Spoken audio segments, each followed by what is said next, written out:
La première saison de The Squid Game ne semble peut-être pas particulièrement lourde en CGI, mais le succès dystopique nécessitait en fait plus d'effets spéciaux que vous ne le pensez. Les acteurs et l'équipe n'ont pas eu à s'inquiéter de situations potentiellement mortelles pendant le tristement célèbre jeu de « ralentissez, continuez », mais le tournage de l'épisode s'est quand même avéré être un défi. En plus des acteurs principaux, il y avait sur le plateau 300 figurants et 20 cascadeurs spécialisés dans les arts martiaux. Le scénario prévoyait initialement la participation de 1000 personnes, mais le créateur de la série, Hwang Dong-hyuk, s'est vite rendu compte qu'une telle ampleur était irréaliste. Même si les 300 personnes étaient nettement inférieures aux milliers initialement prévus, la mise en scène s'est avérée extrêmement difficile. Certaines scènes de mort violentes étant tournées au ralenti, il était facile pour les acteurs de se tromper dans une prise et de devoir recommencer. Comme Hwang l'a rappelé dans une interview avec Vanity Fair, chaque prise qui ne fonctionnait pas prenait 20 à 30 minutes et nous devions réappliquer le faux sang. Chaque fois que cela se produisait, Hwang commençait à filmer la mort d'un autre personnage dans une autre partie du décor pendant que l'équipe nettoyait le faux sang de l'acteur et le remettait en place. Avec une organisation aussi complexe du processus de tournage, il ne pouvait pas se permettre de perdre une minute. Un plan en particulier de la série, vous conduisez plus lentement, vous continuerez à avancer, s'est avéré particulièrement difficile à réaliser. Lorsqu'Ali attrape Ki-un pour l'empêcher de tomber, il était extrêmement difficile pour les acteurs de maintenir une pose non naturelle. C'était presque physiquement impossible. De plus, le fil de sécurité soulevait anormalement la chemise de Lee Jung-jae, de sorte que l'équipe des effets spéciaux a dû non seulement retirer le fil en post-production, mais également ajuster la forme des vêtements de Ki-un. Sinon, avoir une assurance serait trop évident. De nombreux lieux de The Squid Game ont été construits dans la réalité, l'équipe créant tout, des lits superposés à une arène de billes. Cependant, l'infographie ne pouvait être évitée. Les spécialistes VFX ont utilisé les technologies numériques pour augmenter l'échelle des lieux de tournage. Au cours de la phase de post-production, un travail approfondi en CGI a été réalisé pour connecter différents espaces et créer des lieux qui ne pourraient pas être réalisés dans la réalité. Par exemple, l'arrière-plan de la salle de tir à la corde a été modifié à l'aide de CGI pour que la pièce ressemble davantage à une grotte qu'elle ne l'était à l'origine.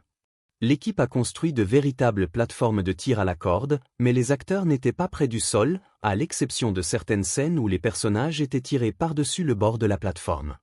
De même, bien que l'équipe de production ait construit une partie de la pièce avec tous les escaliers, elle a utilisé CGI pour agrandir l'espace et créer l'illusion d'un escalier en colimaçon sans fin s'enfonçant profondément sous terre.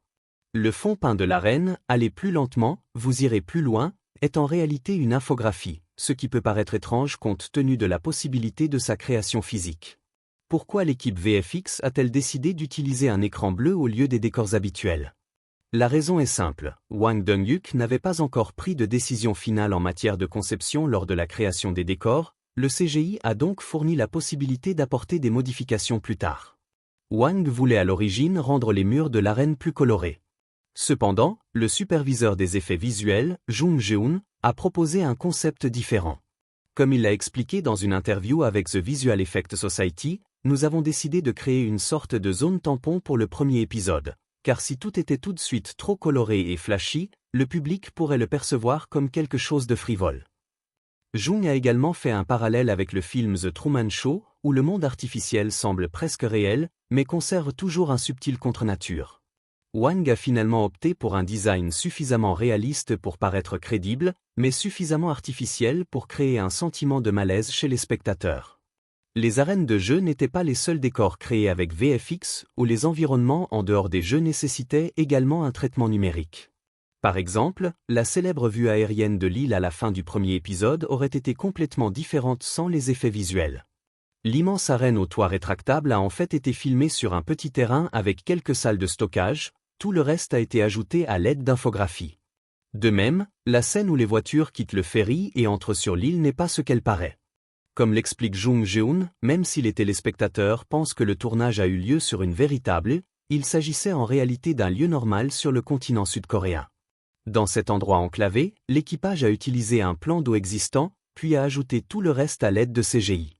Et, étonnamment, tout l'aéroport de la finale de la saison est également en infographie. Le plan initial était de filmer cette scène dans un véritable aéroport, mais en raison des restrictions liées au Covid-19, cela n'a pas été possible. Donc tout a été filmé en studio puis transformé en aéroport en utilisant CGI. Pour Wang Donguk, la sécurité des acteurs et de l'équipe était une priorité absolue, c'est pourquoi lors du tournage des scènes d'élimination du joueur problématique, il a pris des précautions supplémentaires dans les scènes impliquant des armes. Dans certains cas, même les bruits des coups de feu n'étaient pas réels, ou bien que Wang ait filmé certaines scènes de mort avec des effets sonores réalistes, dans d'autres cas, il a simplement crié.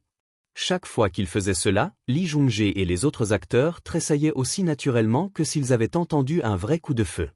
N'importe qui à leur place aurait probablement réagi de la même manière. La scène de tir à la corde dans The Squid Game était si épuisante que les acteurs ont dû faire des pauses entre les prises, certains se reposant en s'appuyant sur une courte balustrade jaune au bord de la plateforme. Lee Jung-jae avait un petit tabouret qu'il tirait vers lui pendant les pauses. La plupart des acteurs ont convenu que cet épisode était le plus difficile à filmer. En travaillant dessus, les acteurs ont rivalisé avec une machine de tir à la corde spéciale. Comme Lee Yomi l'a expliqué dans une interview avec The Swan, nous avons vraiment utilisé toutes nos forces pour combattre une machine plutôt que contre un groupe de personnes. Donc peu importe nos efforts, il était impossible de gagner. Les téléspectateurs seront peut-être intéressés de savoir qu'une grande partie de la compétition Glass Bridge a été filmée à basse altitude. Le décor était situé à seulement 1,5 m du sol. Cela a permis à l'équipe de filmer sous le pont de verre, mais aussi de mettre en scène les chutes des personnages. Des images des coulisses montrent l'un des concurrents sautant sur ce qui devrait être un panneau de verre, mais à la place se trouve une plateforme, qui a ensuite été supprimée à l'aide de VFX. La plateforme s'est abaissée en douceur dès que l'actrice y a transféré son poids. Après la chute, elle s'est accroupie pour que son corps ne tombe pas dans le cadre. Même si le pont n'était pas aussi haut en réalité que dans la version finale, les acteurs ont quand même réussi à créer une image convaincante. Il n'est pas surprenant que même cette conception relativement sûre ait effrayé certains participants à l'émission. Cependant, toutes les scènes de The Squid Game n'ont pas été filmées à une hauteur confortable. Pour plusieurs plans de la série Glass Bridge, un décor séparé a été utilisé, situé à environ 6 mètres du sol. L'équipe VFX a ensuite combiné numériquement les deux sites. Dans les images des coulisses, on peut voir Mini Greco et Deoxys soulevés par des harnais de sécurité alors que le joueur de verre tombe du pont. Même depuis la sécurité de la salle de montage, les images ont donné le vertige au monteur Nam Na-yoon. Pour transmettre toute l'ampleur et le drame du jeu, l'équipe de production a également construit un troisième décor spécialement pour filmer les corps des concurrents éliminés sur le sol. Pour créer la scène inoubliable de l'explosion du pont de verre, l'équipe de Squid Game a utilisé des images au ralenti à l'aide d'une caméra fantôme capable d'enregistrer à 3000 images par seconde. Pour cette raison, les acteurs devaient être extrêmement précis dans leurs mouvements, tourner la tête trop tôt pourrait perturber le timing. Entre les prises, l'un des membres de l'équipage a fait des coupes nettes sur la manche de l'uniforme de Jung Ho-yeon, créant l'illusion de coupure faite par des éclats de verre. Quant au verre lui-même, tout a commencé par un effet pratique. Les acteurs étaient saupoudrés de particules simulant des fragments. Après cela, ils ont dû, de manière crédible, éliminer ces particules de leurs cheveux. Bien entendu, l'essentiel de l'explosion du pont a été filmé séparément. L'équipe des effets visuels a d'abord essayé de le filmer en direct, mais n'était pas satisfaite des résultats et a donc décidé d'utiliser CGI. Comme l'a déclaré le superviseur Kang Moon-jun à The Visual Effects Society, beaucoup de gens pensent que la CGI ne peut jamais être meilleure qu'un tournage réel. Cependant, pour cette séquence, la CGI s'est avérée encore plus efficace que les effets pratiques. Cela ne veut pas dire que le travail a été facile, l'équipe a dû supprimer et remplacer les reflets dans chaque éclat de verre.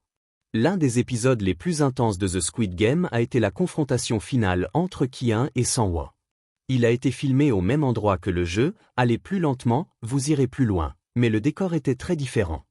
L'éclairage était plus couvert et l'équipage a utilisé des arroseurs pour simuler de fortes pluies. Les membres de l'équipe portaient des imperméables et protégeaient leur équipement avec des housses imperméables. Les acteurs ont eu une période beaucoup plus difficile, ils ont dû filmer une scène de combat intense, complètement mouillée, alors qu'il faisait un froid glacial dehors.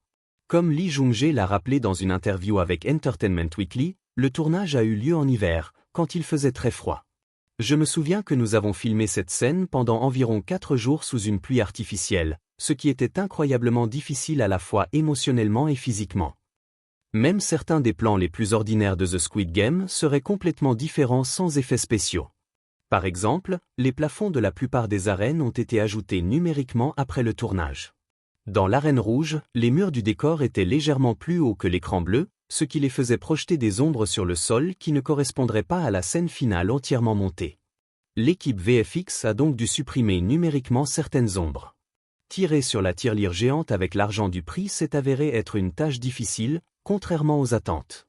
L'équipe a créé une véritable tirelire, mais s'est vite heurtée à un problème. Le plexiglas s'est avéré si réfléchissant qu'à la lumière des projecteurs, il était presque impossible de voir l'argent à l'intérieur. En conséquence, il a été décidé de créer une version informatique de la tirelire. Tous ces éléments CGI sont probablement passés inaperçus auprès de la plupart des téléspectateurs, ce qui était exactement ce que voulaient les créateurs de The Squid Game. Comme Kang Moon-joon l'a noté dans une interview avec The Visual Effects Society, l'équipe VFX et le réalisateur Wang voulaient que le CGI soit si subtil que le public ne penserait même pas à sa présence.